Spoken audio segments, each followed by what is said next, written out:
So the first one of the two is the Osees.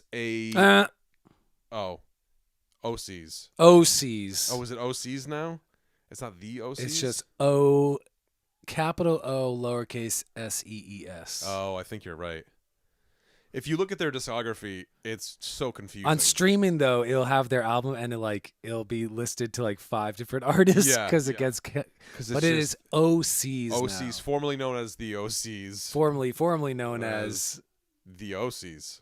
The Osees. The Osees. Formerly known as OCS. Oh yes. And there was one before that. Yeah, whatever OCS actually stands for. Yeah, Orange County Surfers or something like that. I don't know, whatever it is. Hang 10.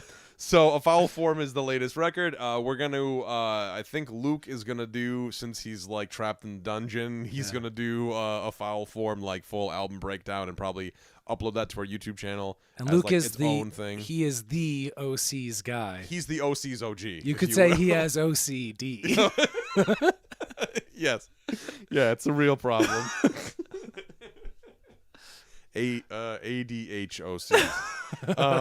That was a stretch. So for people who don't know, they're a fuzzy, psyche, freak out, garage rock, punk, some metal tinge, raucous, drive-in music, very high energy, 2 drummers, keyboard, guitar, bass. Yeah, they've got a lot of cool, like, all their live stuff is really cool, too. Like, there's the Levitation sessions. I think that was at Big Sur. Thank you. Mm-hmm. Yes, I think they have a thing at Red Rocks, too. But their KEXP, that's from earlier. That's a really, really killer set, too.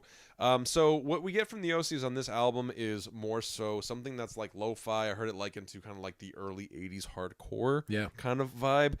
In contrast, like what they kind of seemed like what they were building up to become was sort of this like psychedelic prog freak rock kind of band. Right. So what's interesting about this record is it kind of like goes back to the basics, super, super lo-fi, very, very meat and potatoes, but also, I mean, fully charged. I was listening to it and I was like, this sounds like the Ramones on meth. Like, it's just like, you know what I'm saying? Like, it's like that. It's like that. It's like punk on bath salts. It's just fucking freak out, crazy feedbacky. Yeah. So noisy, so crazy. There's like the Black Flaggy kind of influence in there as well. Moments I find are quite painful on this record. There's moments purposely painful. Yeah, though. right. Like I don't mean the it point like of that crushing.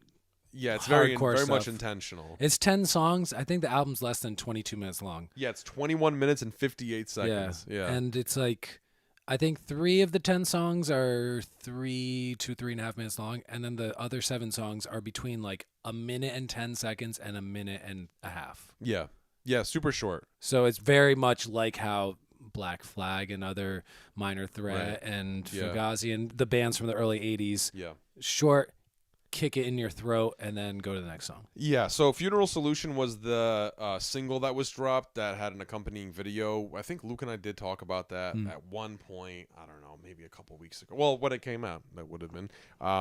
But this has got like all kinds of funny like song titles in it too. I say funny, but it's really not funny. Like Too Late for Suicide is one. Like Funeral Solution. The song Sacrifice, that's the album closer. That was that's a cover from a band called Rudimentary Penny, I think is the name of the band. Forgive me, I didn't do much research on that. We don't have Luke, a resident, OCDer. Yeah. But one cover though, to close the album. Yeah. And the frontman's name is John Dwyer, I believe. I think he produced, mixed, engineered this whole thing in a basement studio on very minimal, old, retro, purposely grimy and like crappy sounding gear. But I say crappy sounding.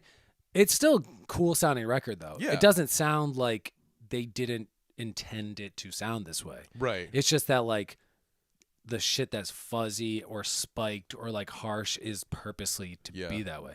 And the vocals, if you ever see any live videos, like he sings like a man possessed. He like will put the microphone down his throat and like, or like press his like tongue up against it. Like this is a punk band in the truest sense of like, you see them on stage and these dudes have not showered in 5 days. Yeah, they look like they smell kind of crusty. Yeah. You know, they look Which like is all good. like how you think Luke smells. No, I'm just kidding. Aw. I'm just kidding. I love Luke. He's quite oniony though on his bad days. No, but I feel you. Yeah, and it's that whole thing though. It's a vibe and it's its own kind of thing. And I do, man. I love this band. Those Levitation sessions are great. All the early stuff, the albums like Goblin and oh crap! Now that I'm on this Orc, thank you. Or no, Smote Reverser. Yeah. Those are the two that I really like. Yeah, what's the one? Those are from the, like 2016, what's the one 2017. with like the strawberries and like the dog teeth and eyes? What Oh. the hell's the name of it? I can't remember. I think it's got that song Face Stabber on it. Anyway, I think that's the name of an album is Face Stabber. oh, maybe it's Face Stabber then. Yeah. See, where's Luke when we need him? Well, he has got COVID. I think Face Stabber has like a barbaric troll on the cover. Oh, yeah. I know what you're talking about. He's blue. He looks like a genie from hell. Like, yeah. Genie from hell. Know. Maybe. He's not granting any wishes. He's just crushing skulls. Yeah, but so this is a band, they put out pretty much like an album a year. Yeah. If not I think some years they've done 2 and maybe they skip a year every now and then. But like you said, somewhat of a left turn from how they were kind of getting the more spacey, droney, like that German kind of punk driving, like they say krautrock, but that's not very PC. Yeah. Cosmiche is what they prefer it to be called. Cosmiche, cosmic music. Oh, I see.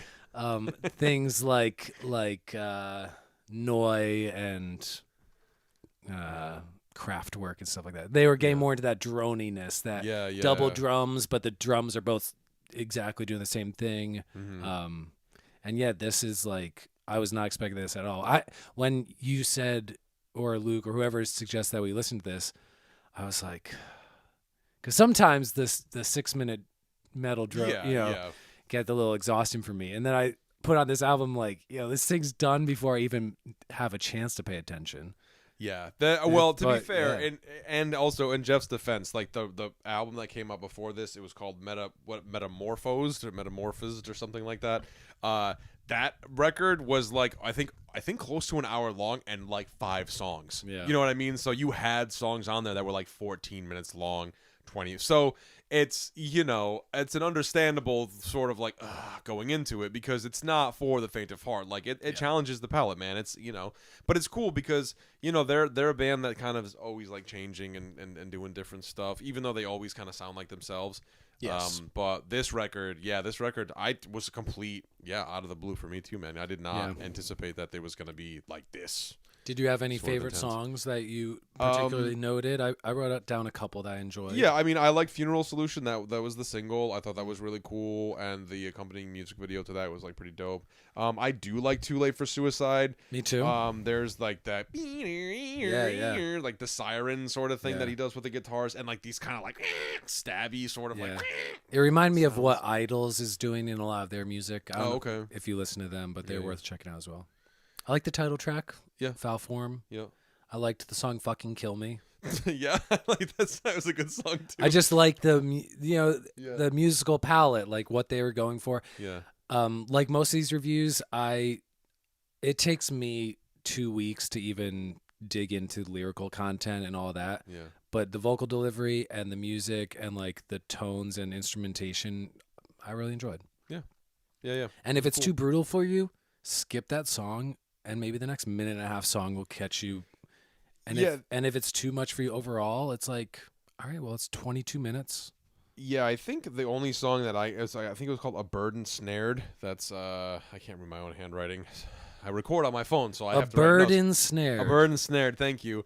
That was the only song where I was like, oh, this is just hot noise. Yeah. Like I tried listening to that and I was like kind of like just putt-putting around doing the dishes and stuff, and I'm like, wait a minute, what the hell's going on? I thought something I was like, is my speaker blown or something? It was really, really far out. It was cool. But once you see that, oh, this is intentional, that's where you're like, okay, I see you. But it's cool because it's not this crazy long track with all hot noise. It's like a minute and 15 seconds. So it's he gives you the noise, but it's not You're not. It's beating not dead sustained. horse. It's Yeah. not exhausting. It's yeah. short bursts. So can we give it a rating real quick? Do you want to try to throw a rating out? I mean, Pitchfork gave it a 7. 7.5. 7.5? 7.5. I'll bet you there. 7. I'll do 7.8. I'll go. Oh my I'll go God. full Pitchfork.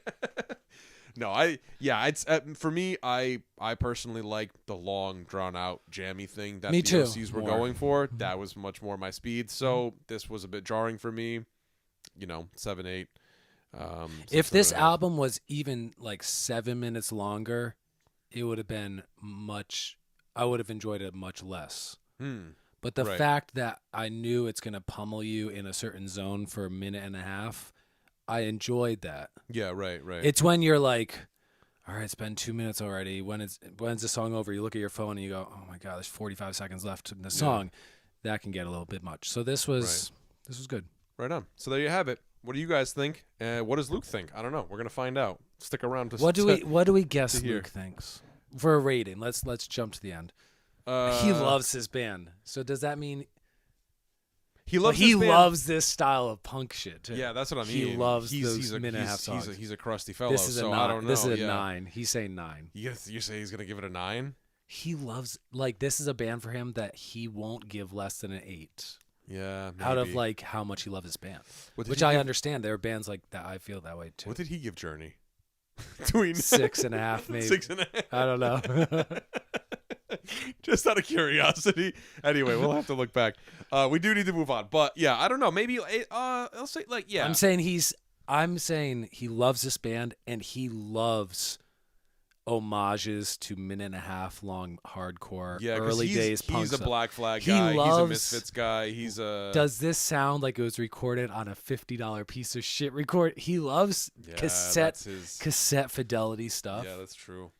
Yeah, all right. I'm saying he's gonna. You'll project 9. I'll project 8.5. I'll say 8.5. Also, we'll see what he's he probably says. he got this a week early because he's like part of the fan club or whatever. Yeah. He's probably been playing this. I repeat, in his sick in den his of sick basement. He's just got COVID brain, just fucking losing his mind listening to this. Just fucking kill me. All these songs. Good Lord. All right. So there you have it. Let us know what you think.